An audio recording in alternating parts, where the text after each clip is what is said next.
निज पकेटरे दुईटी लवंग रखिदियंतु। ग्यारंटी देउची तुम प्रेमिकार निद हजिजिब, राति दिन तुमको फोन करिब। हाँ फ्रेंड्स, जदि आपण केउ झील को मने मने भल पाउचंती किंतु जेते चेष्टा कले मध्य ताकू पटेई पारुनाहांती, ताकू निजर मन कथा कहिबाकू डरुचंती, आउ आपण चाहुचंती कि से झील निजे आसी आपण को भल पाउची बोली कहू, तेबे आजिर एही भिडियोटी आपणकर इच्छा को पूरण करिब।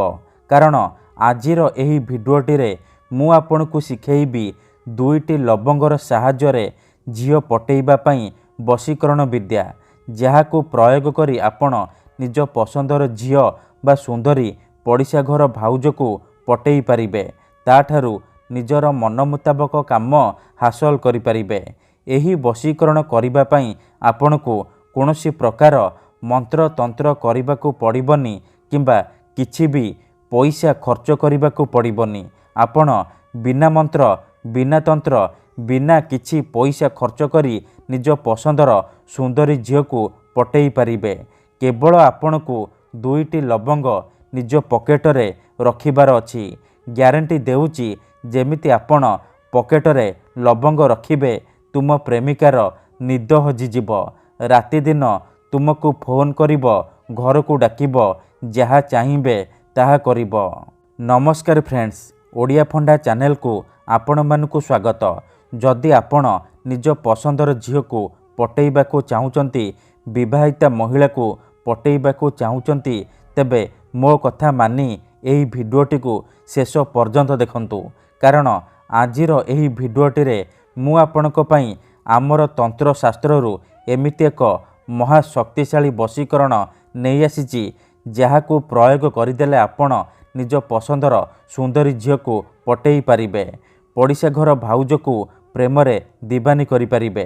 किंबा जदि आपण को केउ झील धोखा देइची, छाड़ी पळेइची, आपणकर नंबर ब्लॉक करि देइची, अन्य काहाकू भल पाउची, अन्य काहा सहित कथा हेउची, आउ आपण से झील को फेरी पाइबाकू चाहुचंती, तेबे मो कथा मानी दुईटी लवंग पकेटरे रखि दियंतु। ग्यारंटी देउची से झील निजे आसीब, आपणकर पाद तले पड़िब, आपणको भल पाउची बोली कहिब, आपणको छाड़ी रही पारिबनी। एही वशीकरण साहाय्य आपण सासू नणंद दियर भाउज काहाकू भी निज बसरे करि पारिबे, ताठारु निजर मन मुताबक काम हासिल करि पारिबे। एही वशीकरण करिबा सबुठारु सहज। एहाकू आपण किपरि करिबे, केमिति करिबे, चलंतु जानिबा।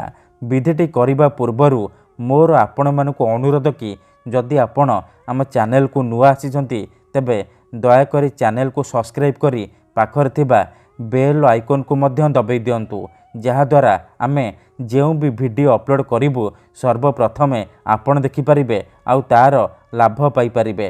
तेबे चलंतु जानिबा एही वशीकरण विधि को आपण किपरि करिबे। किंतु मन रखंतु, वशीकरण करिबा पूर्वरु किछि विशेष कथा, किछि नियम विधि जानि रखंतु। आपणकर वशीकरण 100% काम करिब। वशीकरण कोन पई करा जाय?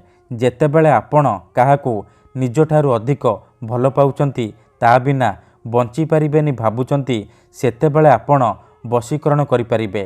किंबा जदि केउ लोक बिना कारण रे आपण को हैरान करूची, आपणकर घर परिवार उपरे खराब नजर पकाउची, एही परि परिस्थिति रे आपण वशीकरण करि पारिबे। काहेकि ना केते थर एमिति हेइथाय कि आमर शत्रु पैसा रे आउ शक्ति रे आमठारु बलवान हेइथाय, आउ आमे चाहिकी भी तार किछि करि पारु नाहु। एही परि परिस्थिति रे आपण वशीकरण करि पारिबे। वशीकरणर माने हेउची निजर भावना को अन्यर दिमाग रे पहुंचेइबा, निजर भल पाइबा को अन्यर दिमाग रे पहुंचेइबा। माने आपण जेउ झील बा नारी को पटेइबा को चाहुचंती, तार दिमाग रे आपणकर भावना को पहुंचेइबा। तेबे वशीकरण करिबा पूर्वरु किछि विशेष कथा जानि रखंतु। मंत्र तंत्र जंत्र वशीकरण ये एमिति सेमिति काम करेनी। मनर संपूर्ण विश्वास निष्ठा आउ एकाग्रतार सहित आपण को एही विधि करिबाकू पड़िबो, तेबे जाई ମୁଁ ଆପଣଙ୍କୁ ଗ୍ୟାରେଣ୍ଟି ଦେଉଛି ଆପଣ 100ରୁ 100% ସଫଳ ହେବେ। ଠିକ୍ ଅଛି, ଦେଖନ୍ତୁ ଯେଉଁପରି ଆପଣ ଭଗବାନଙ୍କୁ ମାନୁଛନ୍ତି, ଭଗବାନଙ୍କ ଉପରେ ବିଶ୍ୱାସ ରଖିଛନ୍ତି, ନିଜର ସବୁ ଦୁଃଖ କଷ୍ଟ ଅସୁବିଧା ଭଗବାନଙ୍କୁ ଜଣାଉଛନ୍ତି, ଯଦି ସେ ଅସୁବିଧାର ସମାଧାନ ନ ହେଲା ତାହାର ମାନେ ନୁହେଁ କି ଭଗବାନ ନାହାନ୍ତି। ସେହିପରି ତନ୍ତ୍ର ମନ୍ତ୍ର ହୁଏ, ବଶୀକରଣ କାମ କରେ, କିନ୍ତୁ ଏହାକୁ ଆପଣଙ୍କୁ ସିଦ୍ଧ କରିବାକୁ ପଡ଼ିବ। ପ୍ରୟୋଗ ବିଧିକୁ ଠିକ୍ ଭାବରେ କରିବାକୁ ପଡ଼ିବ, ମନ୍ତ୍ର ଠିକ୍ ସେ ପଢ଼ିବାକୁ ପଡ଼ିବ। ତେବେ ଯାଇ ମୁଁ ଆପଣଙ୍କୁ ଗ୍ୟାରେଣ୍ଟି ଦେଉଛି ଆପଣ ଯାହାକୁ ଚାହିଁବେ ତାକୁ ନିଜ ବଶରେ କରିପାରିବେ। ଯଦି ଗୋଟିଏ ଥରରେ ଆପଣଙ୍କର ବଶୀକରଣ ସଫଳ ହେଉନି, ଦ୍ୱିତୀୟ ଥର ଚେଷ୍ଟା କରନ୍ତୁ, ନିହାତି ଭାବେ ସଫଳ ହେବେ। ଠିକ୍ ଅଛି, ତେବେ ଚାଲନ୍ତୁ ଜାଣିବା 2ଟି ଲବଙ୍ଗର ସାହାଯ୍ୟରେ ଆପଣ କିପରି ଝିଅ ପଟେଇ ପାରିବେ।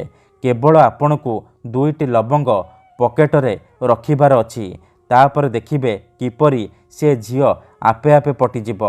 ଏହି ବଶୀକରଣ ବିଧିକୁ ଆପଣ କେବଳ ଶୁକ୍ଳ ପକ୍ଷର ଶୁକ୍ରବାର ଦିନ କରିବେ, ରାତିରେ ଶୋଇବା ପୂର୍ବରୁ କରିବେ। ବିଧିଟି କରିବା ପୂର୍ବରୁ ଭଲ ଭାବରେ ହାତ ଗୋଡ଼ ଧୋଇକି ସଫା ବସ୍ତ୍ର ପିନ୍ଧିକି ଏହି ବଶୀକରଣ ବିଧିକୁ ଆରମ୍ଭ କରିବେ। ଠିକ୍ ଅଛି, ପ୍ରଥମେ ଆପଣ କ'ଣ କରିବେ, ଯେଉଁ ଝିଅ ବା ମହିଳାକୁ ଆପଣ ବଶରେ କରିବାକୁ ଚାହୁଁଛନ୍ତି ତାର ଗୋଟିଏ ବାଳ ଆଣିବେ। ଗୋଟିଏ ବାଳ ଆପଣ ଯେଉଁ ଝିଅ ବା ନାରୀକୁ ବଶୀକରଣ କରିବାକୁ ଚାହୁଁଛନ୍ତି ତାର ଗୋଟିଏ ବାଳ ଆପଣଙ୍କୁ ଆବଶ୍ୟକ।